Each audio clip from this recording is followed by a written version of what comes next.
kai gaba ɗayan ka baka ji ne gaba ɗaya. Kai a gida a aike ka a ce ka je ka kai nika a zo a yi muku tuwon nan amma ka ki baka ji. Ina janyo ka ina ma nake ji zan ci tuwo ne. Zan ci tuwo ne a ran ma. Da ba za ka ci tuwo ba. Kai dan waye da ba za ka ci. Ni ba.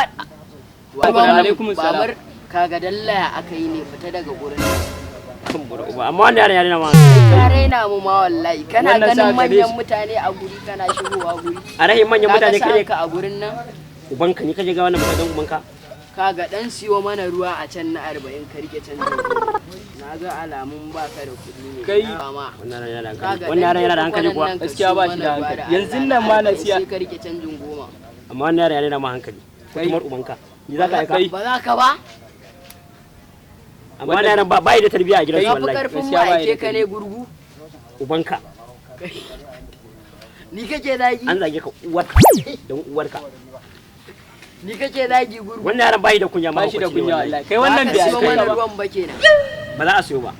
Ba a siyo ba. A bakin baka ta ba gurin nan. Tashi ka ba gurin nan. Ka tashi da Tashi ka ba gurin nan. Ba zan tashi ba. Ba ka tashi ba. Ba zan tashi ba don ubanka. Bari na je na dawo. Bari na siyo dumame gurin. Wannan yaro na ko tsinan na yaro. Bari na dawo. Za ka maimaita. Wannan yaron sai ka mai uzuri. A gida kullum fama ake da shi.